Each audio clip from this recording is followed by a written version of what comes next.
తాకట్లో ఉన్న బంగారాన్ని విడిపించి ఆ రోజున మార్కెట్ ధర కట్టి మిగిలిన డబ్బును మీకు అందిస్తుంది కొమ్మూరి గోల్డ్.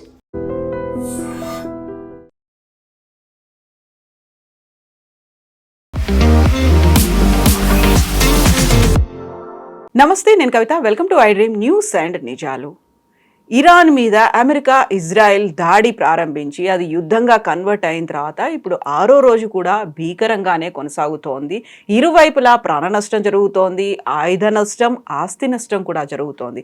అయితే ఇప్పుడు ప్రపంచాన్ని వణికిస్తున్నటువంటి అతిపెద్ద సమస్య అక్కడి నుంచి రావాల్సినటువంటి హర్మూజ్ జలసంధిని మూసేసిన తర్వాత చమురు, సహజవాయులు నిల్మల మీద ఇప్పుడు ప్రపంచమంతా చర్చించుకుంటోంది.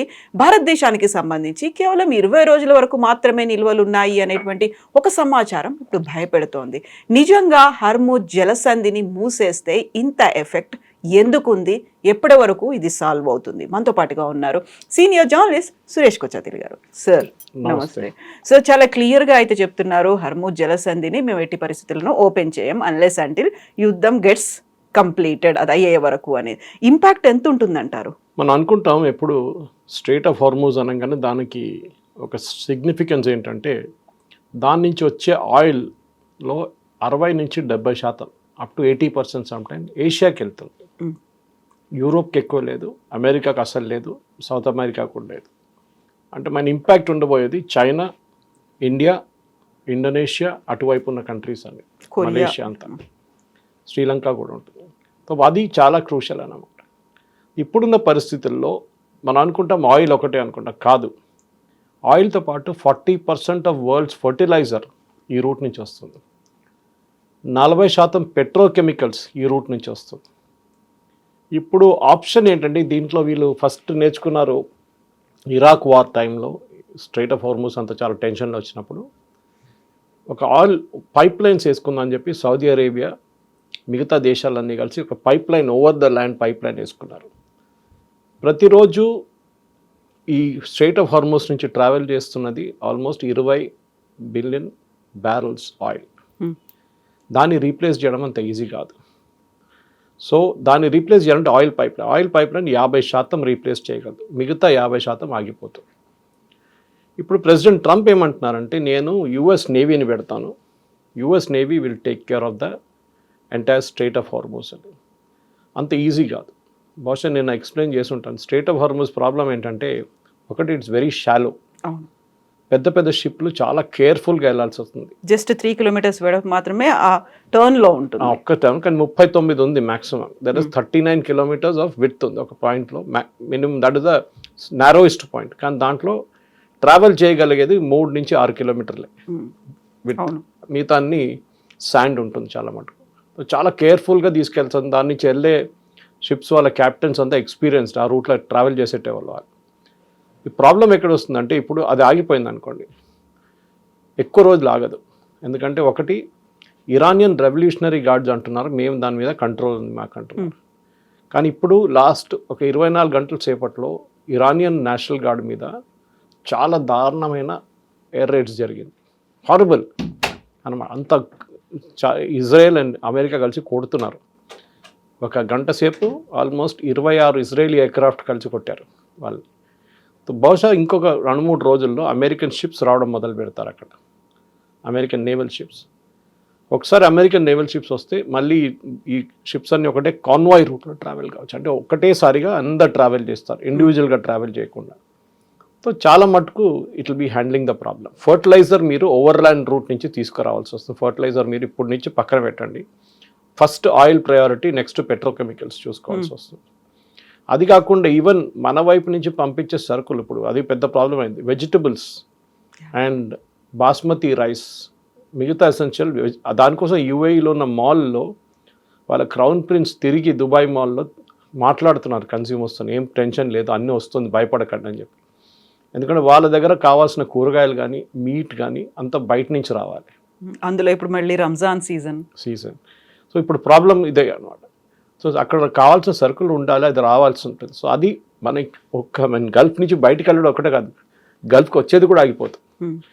సో దానికోసం ఇప్పుడు వీళ్ళందరూ కలిసి నిన్న శ్రీలంక దగ్గర ఉన్న ఒక ఇరానియన్ షిప్ని పేల్చివేశారు, మీరు చూసుంటారు. 38 మంది బయటపడ్డారు, కానీ 86 మంది కనిపించట్లేదు.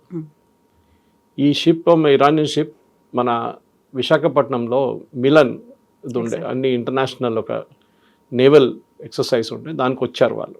వచ్చి తిరిగి వెళ్తున్నప్పుడు వాళ్ళకి తెలిసిపోయింది they cannot enter Iranian waters అని. శ్రీలంకలో వచ్చిన తర్వాత వీళ్ళు పోర్ట్ ఆఫ్ కాల్ అడిగారు, అంటే మేము ఇక్కడ వచ్చి కొన్ని రోజులు ఉండొచ్చా అని. కానీ శ్రీలంకన్ గవర్నమెంట్ డిసిషన్ తీసుకోలేదు. వాళ్ళు తీసుకునే లోపలే ఈ షిప్ని ఒక సబ్మెరీన్ కంప్లీట్గా డిస్ట్రాయ్ చేశారు. First time after second world war ఒక నేవల్ షిప్ని ఒక సబ్మెరీన్ కొట్టడం first time after second world war. అదే కూడా ఆలోచించాను దాని ఇంపాక్ట్.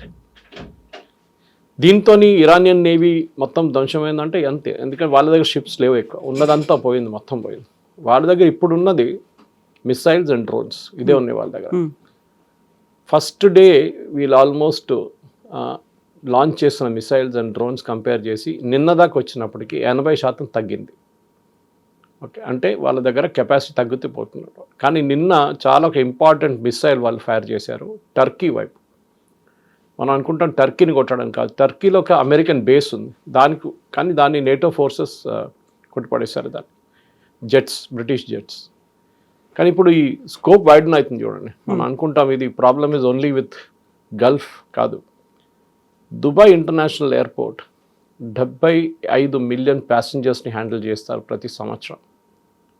మన దగ్గర హైదరాబాద్ ఎయిర్పోర్ట్ కంపేర్ చేస్తే ఇట్స్ అండర్ 10 మిలియన్ 15 మిలియన్ అని చెప్పుకోవచ్చు. That is 75 million passengers per year. Choke point అయిపోయింది, హ్యూమన్ చోక్ పాయింట్ అయిపోయింది. ఇప్పుడు మనం కార్గో గురించి మాట్లాడుతున్నాం, హ్యూమన్ చోక్ పాయింట్ అయింది. ఎందుకంటే మనం ప్యాసింజర్స్ ఒక్కరే కాదు, వరల్డ్లో చాలా మటుకు కార్గో దుబాయ్కి వచ్చి అక్కడి నుంచి మళ్ళీ తిరుగుతుంది. మేజర్ కార్గో పోర్ట్తో సప్లై చైన్ దెబ్బతింటుంది ఇప్పుడు. అది మన వైపు కూడా ఆటోమొబైల్ సెక్టర్లో కానీ మిగతా సెక్టర్లో మనం అనుకుంటాం మనకేం ప్రాబ్లం లేదు, కానీ డెఫినెట్గా మ్యానుఫ్యాక్చరింగ్ సెక్టర్లో ఇంకొక నెలపాటు ఇది నడిస్తే we will also have issues. మనకు పెట్రోలియం ఇష్యూస్ ఉండదు, ఎందుకంటే రష్యా ఆల్రెడీ ఆఫర్ చేశారు మనకి, మనం తెప్పించుకోవచ్చు ఇమ్మీడియట్గా. వెనిజువేలా నుంచి తెప్పించుకుంటున్నాం oil, it won't be a major issue as such.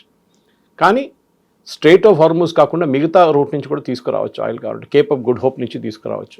కొంచెం ఎక్స్పెన్సివ్ అవుతుంది, లాంగ్ రూట్ అవుతుంది, but we will manage, problem ఉండదు. మన దగ్గర స్ట్రాటజిక్ ఆయిల్ రిజర్వ్స్ ఉన్నాయి, దీనికన్నా ముందు కూడా మనం మాట్లాడాం. సో హర్దీప్ సింగ్ పూరి కూడా, మినిస్టర్ గారు కూడా చెప్పారు, no problem, we have enough fuel to take care of our. కానీ లోకం కూడా మనకిప్పుడు మనం చూడండి ఏంటంటే మనం ఓన్లీ ఆయిల్ రూట్ చూస్తున్నాం, ఓన్లీ సీ రూట్ చూస్తున్నాం, ఎయిర్ రూట్ కూడా దెబ్బతింటుంది. మన దగ్గర ఉన్న ఎంతోమంది passengers Dubai, Bahrain, Qatar, Oman, Saudi Arabia చాలా ప్లేసెస్లో స్టక్అప్ అయిపోయారు. ఇప్పుడు ఎయిర్ ఇండియా ఇప్పుడు లాస్ట్ 4 రోజుల్లో క్యాన్సిల్ చేసిన టోటల్ నెంబర్ ఆఫ్ ఫ్లైట్స్ 1500. ఆలోచించండి ఎంత చోక్ అయిపోయింది ప్యాసింజర్స్ అందరూ. ఇవాళ పేపర్లు చూసాను, చాలామంది మన తెలుగు స్టేట్స్ నుంచి వాళ్ళు దుబాయ్లో ఉన్నారు, కొంతమంది ఖతార్లో ఉన్నారు. వాళ్ళని ఎట్లా తీసుకురావాలి రిటర్న్ ఇప్పుడు? సో ఎయిర్ ఇండియా ఇప్పుడు అడిషనల్ ఫ్లైట్స్ ఆపరేట్ చేస్తున్నారు వాళ్ళని తీసుకురావడానికి. ప్రయారిటీ ఎవరెవరిది వీసా ఎక్స్పైర్ అయిందో వాళ్ళది ఫస్ట్. ఎవరికైనా హెల్త్ ప్రాబ్లమ్స్ ఉన్నాయి వాళ్ళకి, ఎమర్జెన్సీస్, పర్సనల్ ఎమర్జెన్సీస్, ఇంట్లో ఎవరైనా చనిపోయారో లేకుంటే పెళ్లి ఉందో అట్లాంటివి ఉన్న వాళ్ళకి ఇస్తున్నారు, ఆప్షన్ ఇస్తున్నారు. దాని తర్వాత అక్కడున్న గవర్నమెంట్ ఏం చేశారంటే, and which is I think one of the best PR stunt అని చెప్పొచ్చు, కానీ really that did it. UAE government ఏం చెప్పారంటే, వాళ్ళ దగ్గర ఉన్న ఏ టూరిస్ట్ అయినా కానీ భారతదేశం నుంచి కానీ ఎక్కడి నుంచి అయినా వచ్చిన వాళ్ళు ఉంటే వాళ్ళని మేము ఫ్రీగా చూసుకుంటాం, వాళ్ళ ఫ్లైట్స్ అరేంజ్ చేసేదాకా we will take care of them as a guest. కానీ చాలామంది దాంట్లో ఇప్పుడు వచ్చేస్తున్నారు. మా కూతురు కూడా స్టక్అప్ అయిపోయింది, మీకు చెప్పాను చూడండి, నిన్న కైరోకి వెళ్ళాలండే, she was stuck in Bahrain నుంచి దమాం తీసుకొచ్చారు గల్ఫ్ ఎయిర్ వాళ్ళు, దమాం నుంచి she was flown to Cyprus నుంచి కైరో. సో యూజువల్గా ఎన్ని గంటలు పడుతుంది? ఒక 20 hours పట్టేటువంటి ఒక జర్నీ 5 days అయింది to reach Cairo. Today she reach Sharm el Sheikh which is their Goa of Egypt. So ఇది పెద్ద ప్రాబ్లం. కవిత గారు, ఒక్క చిన్న ఎగ్జాంపుల్, మా కూతురు మా సన్నిలా గురించి చెప్పినప్పుడు ఆలోచించండి ఎంతమంది స్టక్అప్ అయిపోయాయంటే, వాళ్ళకి ప్రెషర్ లేదు, they work from home, so వాళ్ళు ఎక్కడి నుంచి పని చేసుకోవచ్చు. కానీ చాలామంది ఫ్యామిలీస్కి ఈద్ టైం వాళ్ళు ముందే టికెట్లు బుక్ చేసుకుంటారు. ఇప్పుడు నిన్న మై బ్రదర్ వాస్ టెలింగ్, ఆయన ఒమాన్లో ఉంటారు, last 22 years is in Oman. ఆయన అంటున్నాడు నిన్న రాత్రి అక్కడి నుంచి ఇండియాకి వచ్చే ఒక flight tickets is going at 1,40,000, 1,20,000. So చాలా మటుకు ఇట్లా రేట్స్ ఇంక్రీజ్ అవుతున్నాయి అన్నమాట. అంటే ఇట్స్ ఇండైరెక్ట్ ఫ్లైట్స్కి చెప్తున్నాను నేను. సో ఇది చూసుకోవాల్సింది. సో బాధ్యత ఉంది, మన గవర్నమెంట్ కూడా బాధ్యత. ఇంకా మనకి నేషనల్ క్యారియర్ లేదు ఇప్పుడు. మోస్ట్ ఆఫ్ ద కంట్రీస్కి, గల్ఫ్ కంట్రీస్కి నేషనల్ క్యారియర్స్ ఉంటుంది. ఫర్ ఎగ్జాంపుల్ బహ్రెయిన్ చెప్పాను చూడండి, వాళ్ళకి గల్ఫ్ ఎయిర్ ఉంది, ఎమిరేట్స్ ఉంది దుబాయ్ వాళ్ళకి, అట్లనే మిగతా సౌదీ ఉంది, సో ఖతార్ ఉంది. కానీ వాళ్ళంతా ఇప్పుడు చాలా మటుకు వాళ్ళు స్టక్అప్ అయిపోయారు. పైలట్స్ ఎక్కడో ఉన్నారు, ఎయిర్ క్రాఫ్ట్ ఎక్కడో ఉంది, షెడ్యూలింగ్ ఎక్కడో పడిపోయింది. అది చాలా మటుకు ప్రాబ్లం అయింది. నిన్న మనామాకి వచ్చింది, బహ్రెయిన్ నుంచి దమామ్కి వచ్చినప్పుడు ల్యాండ్ రూట్ నుంచి వచ్చారు మా కూతురు. ఎందుకు ఎగ్జాంపుల్ చెప్తున్నా అంటే ప్రాబ్లమ్స్ ఎట్లా ఫేస్ చేయాలి. 11 బస్సులలో తీసుకొచ్చారు ప్యాసింజర్స్ని from Bahrain to Dammam, which is in Saudi Arabia. Border crossing దగ్గర సౌదీ వాళ్ళు ఆపేశారు, వీసా ఇవ్వలేదు. అది గల్ఫ్ ఎయిర్ చూసుకుంటారు, వాళ్ళే వీసా ఫీ కడుతున్నారు, అన్నీ చేస్తున్నారు ప్యాసింజర్స్ కోసం, కానీ రానియట్లేదు. వాళ్ళు అంటున్నారు చాలా ప్రాబ్లమ్స్ ఉంది మా దగ్గర కూడా. లాస్ట్ గవర్నమెంట్ నెగోసియేషన్ నడిచింది, ఈ ప్యాసింజర్స్ని అందరు క్లియర్ చేశారు. ఆల్మోస్ట్ 11 ఫ్లైట్స్లో ఉన్న ప్యాసింజర్స్ ఉన్నారనమాట బస్సెస్లో. దాని తర్వాత వచ్చిన తర్వాత నిన్న మొత్తం రోజు వెయిట్ చేసిన తర్వాత సాయంత్రమే అన్ని ఫ్లైట్స్ క్లియర్ చేశారు ఒకటేసారి ఒక 25 ఫ్లైట్లు క్లియర్ చేశారు, వన్ ఆఫ్టర్ అనదర్. సో ఇక్కడ ప్రాబ్లం ఏం రాబోతుందంటే, ఒకటి హ్యూమన్ ప్రాబ్లం, రెండవది liquefied natural gas and oil problem, మూడవది ఎసెన్షియల్ కమాడిటీస్. మన దగ్గర కూరగాయలు పంపించేటోళ్ళు కూరగాయలు స్పాయిల్ అని చెప్పి డిస్కౌంట్లు అమ్మేసుకుంటున్నారంట భారతదేశంలో. ఇప్పుడు వాళ్ళు పంపించలేకపోతున్నారు. సో మీరు ఉల్లిపాయలు అంటే మీరు కోల్డ్ స్టోరేజ్లో పెట్టుకోవచ్చు, టమాటో ఏం చేస్తారు, క్యాప్సికమ్ ఏం చేస్తారు, ఇట్లాంటి ప్రోడక్ట్స్ అన్ని స్పాయిల్ అవుతుంది. సో వాళ్ళు కాబట్టి అన్ని they can't do anything. Times of ఇండియాలో పెద్ద ఆర్టికల్ వచ్చింది దాని మీద, selling it at discount, desperate discount అని. ఇది ఈ ఇరాక్ వార్ ఉన్నప్పుడు కూడా మనం చూసాం, చాలా మటుకు ఇట్లాంటి ఇష్యూస్ జరిగింది ఆ టైంలో, సద్దాం హుసేన్ టైంలో. ఇప్పుడు దాది కాదు, వాళ్ళు 10 సంవత్సరాలు పోరాడారు ఇద్దరు. If you remember, they fought for 10 years. ఇప్పుడు అది కాదు, this is only 5th day. దాని ఇంపాక్ట్ ఆల్రెడీ పించ్ అవుతుంది అందరికీ.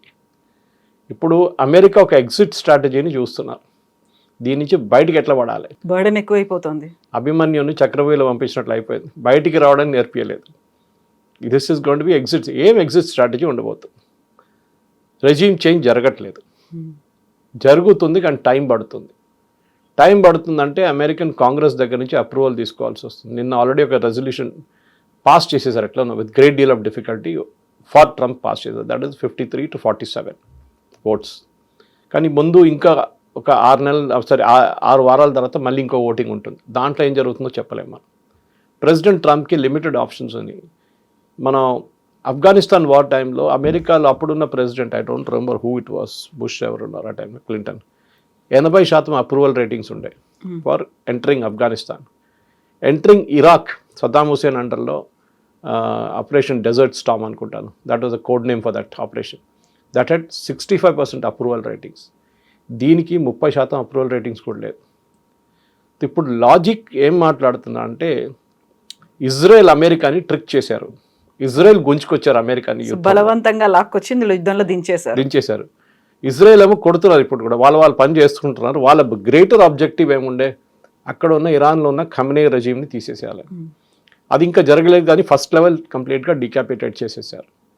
రెండవది, ఇరాన్ దగ్గర ఉన్న మిసైల్ లాంచర్స్ అండ్ వాళ్ళ దగ్గర ఉన్న యురేనియం స్టాక్ పైల్ని డెస్ట్రాయ్ చేయడం. యురేనియం స్టాక్ పైల్ డెస్ట్రాయ్ చేయలేరు, దాన్ని తీసుకురావాల్సి వస్తుంది బయటికి.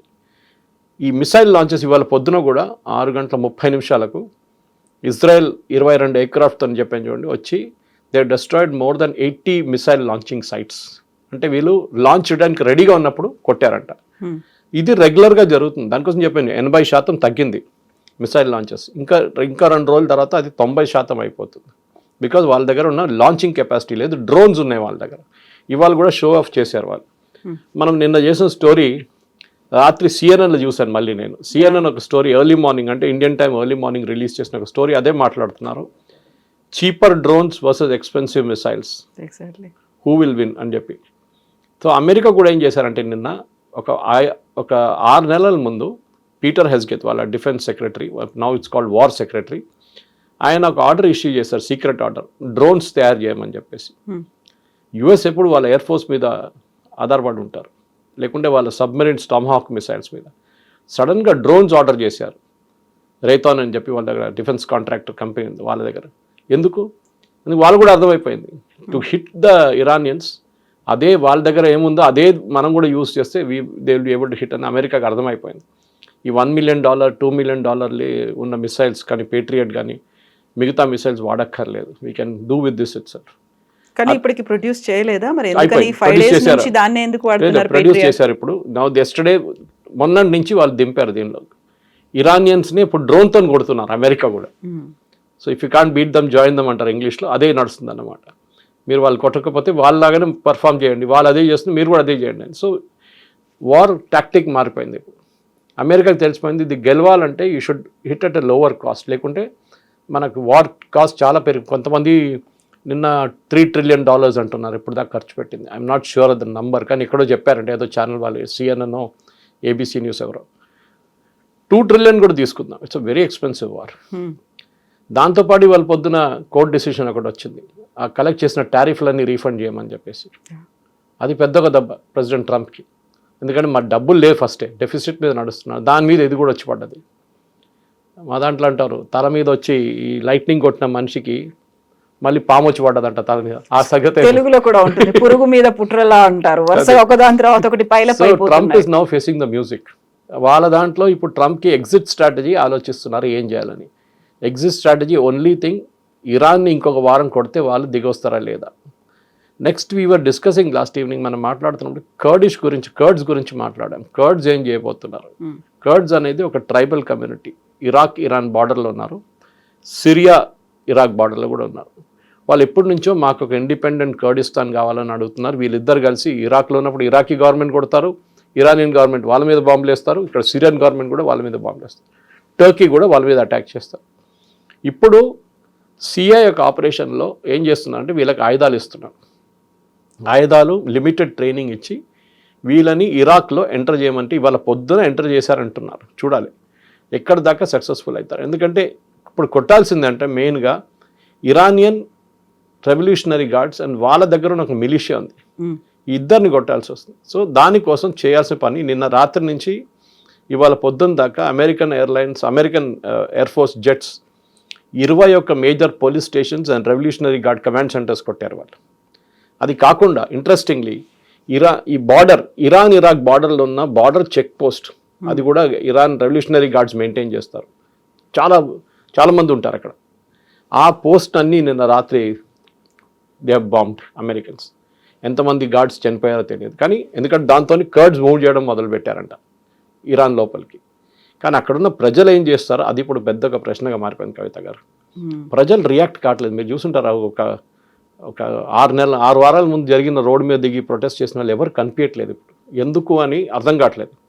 ప్రెసిడెంట్ ట్రంప్ ఏమనుకున్నారంటే ఈ అటాక్ కాగానే ప్రజలందరూ ఇన్ఫాక్ట్ ఈ మేడ్ అ స్టేట్మెంట్, మీరందరూ రోడ్డు మీదకి వచ్చేసేయండి, ప్రొటెస్ట్ చేయండి, రెజీమ్ మార్పు తీసుకుని.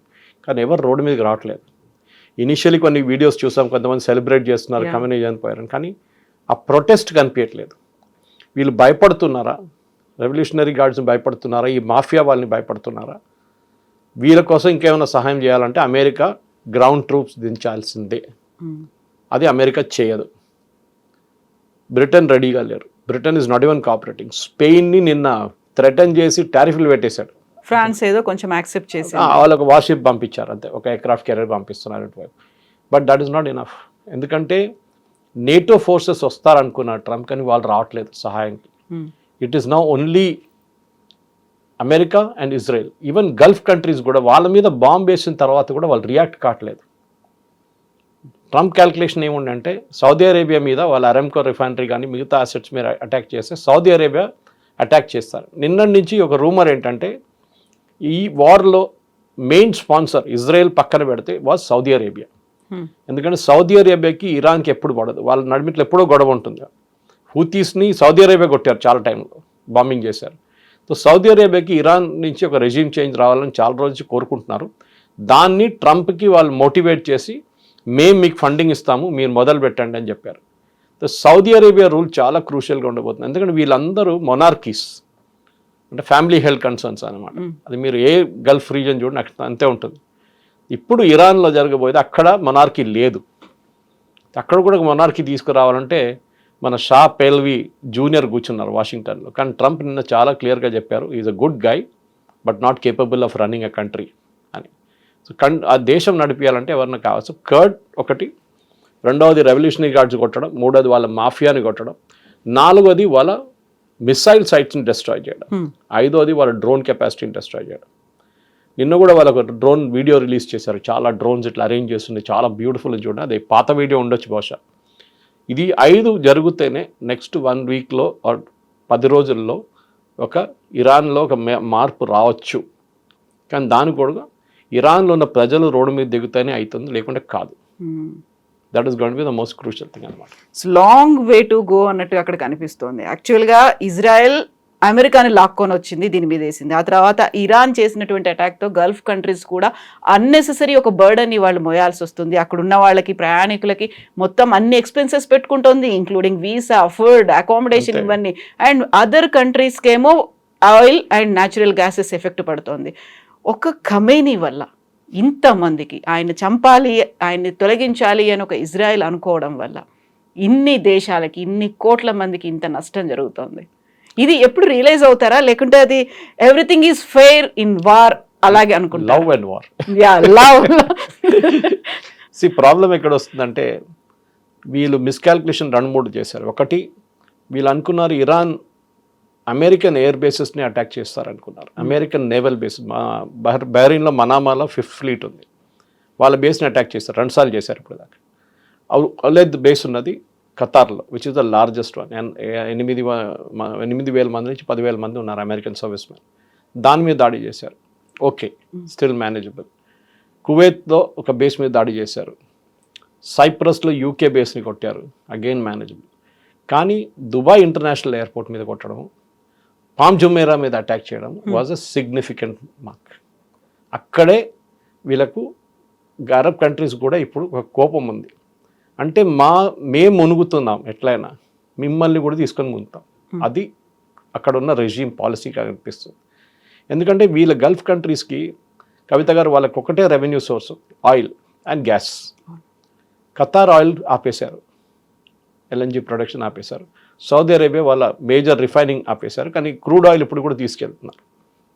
ఇటువైపు కువైత్ కూడా అంతే.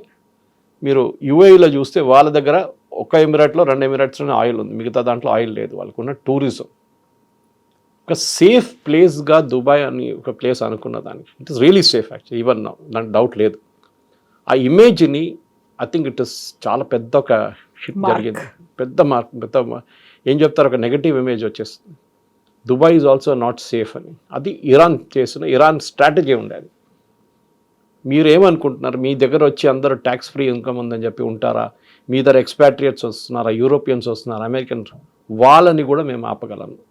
75 మిలియన్ ప్యాసింజర్స్ తీసుకెళ్తే దుబాయ్ ఎయిర్పోర్ట్ని కూడా మేము కావాలంటే ఆపొచ్చు. We will destroy your economy. అది ఇరాన్ స్ట్రాటజీ.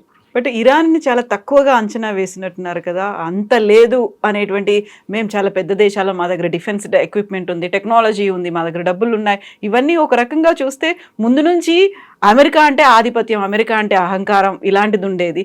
ఇరాన్ ఒక చిన్న దేశం, దాని మీద అటాక్ చేశారు, విరుచుకుపడ్డారు. But Iran is standing tall, అలాగే ఉందా? కరెక్ట్. ఇరాన్ చూసే ముందు మీరు వాళ్ళ ప్రాక్సీస్ని చూడండి. హూతీలు, హమాస్, హెజ్బుల్లా. హూతీలు it's not an organized army, వాళ్ళ ఒక ర్యాక్ ట్యాగ్ ఆర్మీ అని చెప్పొచ్చు. Versus Hamas and Hezbollah regular armies. ఈ హూతీలు మీకు కవిత గారు గుర్తుంటుంది, ఆల్మోస్ట్ 3, 4, 5 ఇయర్స్ నుంచి, 5 సంవత్సరాల నుంచి వాళ్ళు ఎప్పుడు కొట్టుతున్నారు, షిప్ల మీద అటాక్ చేస్తున్నారు. ఇవాళ దాకా అమెరికా ఏం చేయలేకపోయారు దాన్ని. ఇంత పెద్ద అమెరికా, ఇంత పెద్ద ఎయిర్ ఫోర్స్, ఇంత పెద్ద నేవీ పెట్టుకొని అమెరికాని, ఒక హూతీ ఆర్మీని కంట్రోల్ చేయలేకపోతున్నారు వాళ్ళు. డైరెక్ట్గా అటాక్ చేస్తే మిగతా ఇష్యూస్ వచ్చేస్తాయి. సో వాళ్ళు ప్రాక్సీగా అటాక్ చేస్తున్నారు. హెజ్బుల్లా ఇజ్రాయెల్కి ఇచ్చేసారు, అవుట్సోర్స్డ్, మీరు కొట్టండి వాళ్ళు. ఇప్పుడు ఇవాళ గ్రౌండ్ ఫోర్సెస్ ఎంటర్ అయ్యారు. సౌత్ బైరూట్ నుంచి అందరిని వెకేట్ చేయమన్నారు ఇజ్రాయెల్. అంటే they are commencing a ground invasion. Hamas ముగ్గురులో అందరికన్నా క్వైట్ ఇప్పుడు హమాస్ కూర్చున్నారు. హమాస్ ఏమంటే ఒక్క మిసైల్ కూడా ఫైర్ చేయలేదు వాళ్ళు. So something is wrong with Hamas. So వాళ్ళకి అర్థమైపోయింది అనుకుంటే that end game has come. అక్కడ ఇరాన్లో రెజీమ్ పడిపోతే వీళ్ళ ముగ్గురికి ఫ్యూచర్ ఉండదు. Possibly Hezbollah will still survive. Hezbollah అక్కడెక్కడ ఉండిపోతుంది, కొంచెం 10%, 20% ఉండిపోతుంది. కానీ హమాస్ విల్ ఫినిష్, అక్కడ హూతీలు విల్ ఫినిష్. వాళ్ళకి వచ్చే ఆయుధాలన్నీ ఇరాన్ నుంచి వచ్చేది, మొత్తం బంద్ అయిపోతుంది. దీని నడుమిట్లో చైనా ఉన్నారు. చాలామంది అన్నారు చైనా రోల్ ఏంటి దీంట్లో అని. చైనా ఏమనుకున్నారంటే వాళ్ళు వాళ్ళ వైపు నుంచి మిడిల్ ఈస్ట్ ఎకనామిక్ కారిడార్ ఒకటి వాళ్ళు తయారు చేశారు. ఒకటి మన రూట్స్, చాలా మటుకు రూట్స్, సీ రూట్స్ కానీ ల్యాండ్ రూట్స్ కానీ వాళ్ళు ఖర్చు పెట్టి డబ్బులు పెట్టి తయారు చేస్తున్నారు. దాంట్లో సౌత్ ఈస్ట్ ఏషియా నుంచి వస్తూ మిడిల్ ఈస్ట్ ఒక కారిడార్ తయారు చేద్దామని వాళ్ళ క్యాల్కులేషన్ ఉండే. పాకిస్తాన్ నుంచి మొదలైంది అది, పాకిస్తాన్ నుంచి ఎకనామిక్ కారిడార్. కానీ అది ఇప్పుడు మొత్తం ఆగిపోయింది. చైనా ఇప్పుడు ఏం చేస్తున్నారంటే ఇరాన్కి ఏదైనా సహాయం చేస్తున్నారంటే ఎస్, వాళ్ళు పాసిబ్లీ శాటిలైట్ ఇమేజరీ సప్లై చేస్తున్నారు. ఎందుకంటే వాళ్ళ ఎయిర్ డిఫెన్స్ ఫస్ట్ 2 daysలో మొత్తం డిస్ట్రాయ్ చేసేసారు కంప్లీట్గా. ఇప్పుడు అమెరికా కానీ ఇజ్రాయెల్ కానీ ఫ్రీ రన్ ఉంది, వాళ్ళ ఎయిర్ ఫోర్స్ తిరుగుతున్నారు. ఆ పరిస్థితికి ఎందుకు వచ్చారంటే చైనా మీద డిపెండ్ అయ్యారు. ఇప్పుడు చైనా హెల్ప్ చేయలేరు, అక్కడి నుంచి రష్యా కూడా హెల్ప్ చేయలేరు. Iran literally on the last legs అని చెప్పచ్చు. కానీ వియట్నాం లెసన్ నేర్చుకుంటే మీరు చాలా సంవత్సరాల దాకా పోరాడు. దానికోసం ట్రంప్ అన్నారు చూడండి, it may take days, it may take weeks or it may take months, చెప్పలేము. ఈ రెజీమ్ పడిపోవాలంటే వాళ్ళ వైపు నుంచి, దీన్ని ఐఎమ్ రిపీటింగ్ మెసేజ్, వాళ్ళ వైపు నుంచే మార్పు రావాలి. అది కర్డ్స్ వస్తే కూడా వాళ్ళకి లిమిటెడ్ ఎక్స్టెంట్ దాకా చేయగలరు. వాళ్ళకి పవర్ స్టేషన్ అటాక్ చేస్తారు, ఒక హైవే మీద ధ్వంసం, కార్లు ధ్వంసం చేస్తారు, ఏదైనా చిన్న అట్లా అటాక్స్ చేస్తారు. కానీ లీడర్షిప్, ఇప్పుడు ఖమ్నే కొడుకుని సుప్రీం లీడర్ చేశారని చెప్తున్నారు. ఇప్పుడు వాళ్ళే డినై చేస్తున్నారు, మేమేం డిసిషన్ ఇంకా తీసుకోలేదు. ఖమ్నే ఫ్యూనరల్ ప్లాన్ చేశారు ఇవాళ రేపటికి, అది క్యాన్సిల్ చేశారు. భయం ఏంటంటే ఫ్యూనరల్కి వచ్చిన వాళ్ళ మీద కూడా ఇజ్రాయెల్ బాంబ్ చేస్తారేమో అని. అది చేశారు కూడా దీనికన్నా ముందు, వాళ్ళు లెబనాన్లో చేశారు, బేరూట్లో చేశారు, లెబనాన్లో ఇట్లా same attack they carried out. ఇప్పుడున్న పరిస్థితుల్లో ఇవాళ రేపు ఎల్లుండి లోపల ఇఫ్ మిసైల్ అటాక్లు ఆగిపోతే ఇజ్రాయెల్ కొంచెం రిలాక్స్ చేశారు. కానీ ఇవాళ పొద్దున ఇజ్రాయెల్ మీద 6 మిసైల్తో అటాక్ చేశారు, హైపర్సోనిక్ మిసైల్స్. దాన్ని ఎక్స్ప్లెయిన్ కూడా చేశాను నిన్న, how it enters the atmosphere, అదంతా Mark 17లో. ఇప్పుడున్న భయం ఇజ్రాయెల్కి అదొకటే. ఆ మిసైల్స్ని ఆపడానికి ఇప్పుడు నంబర్ ఆఫ్ మిసైల్స్ తగ్గింది కవిత గారు. లాజిక్ ఏంటంటే మీరు 25 మిసైల్స్ ఒకటేసారి పంపిస్తే మీకు ఐరన్ డోమ్ని దాన్ని ట్యాకిల్ చేయడానికో, లేకుంటే డేవిడ్ స్లింగ్ దాన్ని ట్యాకిల్ చేయడానికో, లేకుంటే యారో ట్యాకిల్ చేయడానికి టైం పడుతుంది, ఆ కెపాసిటీ తగ్గిపోతుంది. ఇవాళ పొద్దున 6 వచ్చినాయి. దట్ మీన్స్ వాళ్ళ దగ్గర ఉన్న ఐదర్ మిసైల్ తగ్గిపోయింది, లేకుంటే వాళ్ళు కేర్ఫుల్గా కొడుతున్నారు, రేషన్ చేసి కొడుతున్నారు. వాళ్ళు ఎక్కువ రోజు ఏ రోజు వాళ్ళ దగ్గర మిసైల్ కెపాసిటీ ఆగిపోతుందో ఆ రోజు ఇజ్రాయెల్ మళ్ళీ మొదలు పెడతారు. అమెరికా ఏమో డ్రోన్లు వెంటబడి ఉన్నారు. ఇప్పుడు వీళ్ళిద్దరు కలిసి వాళ్ళ complete missile and drone capacity reduce చేస్తే దాని తర్వాత ఇరాన్ మీద, వాళ్ళ వాటర్ రిసోర్సెస్ మీద కొడతారు, నీళ్ళు. అది నెక్స్ట్. సో ఈ 3 చేసేస్తే ఇరానియన్ సిటిజన్స్ బయటికి వచ్చి రోడ్డు మీద వస్తారని అనుకుంటున్నారు. కానీ that's a big question mark అన్నమాట. ఏం చేస్తారో తెలియదు. ఎందుకంటే డెఫినెట్గా దే షుడ్ బి ఒక లాజిక్ ఉండాలి ఒక యుద్ధానికి దిగినప్పుడు. కానీ నిన్న శ్రీలంక దగ్గర ఉన్న ఇరానియన్ షిప్ని డెస్ట్రాయ్ చేసిన దాంట్లో ఒక లీగల్ పాయింట్ ఒకటి ఉంది. వాళ్ళు ఇంటర్నేషనల్ వాటర్స్లో ఉన్నారు, వాళ్ళు పోర్ట్ ఆఫ్ కాల్కి వెయిట్ చేస్తున్నారు. శ్రీలంక దగ్గర రిక్వెస్ట్ చేశారు, మేము వెళ్ళలేకపోతున్నాం, మేము ఇక్కడ ఉండొచ్చా అని. ఇంటర్నేషనల్ వాటర్స్లో ఒక నేవీ షిప్ని మీరు డిస్ట్రాయ్ చేయవచ్చా లేదా అంటే, రేపు ఒక అమెరికన్ షిప్ని హూతీలు కొడితే then it is logically correct. వీళ్ళేమంటున్నారు అంటే పీటర్ హెస్గెత్, sorry we are at war with Iran. కానీ మీరు యుద్ధం డిక్లేర్ చేయలేదు.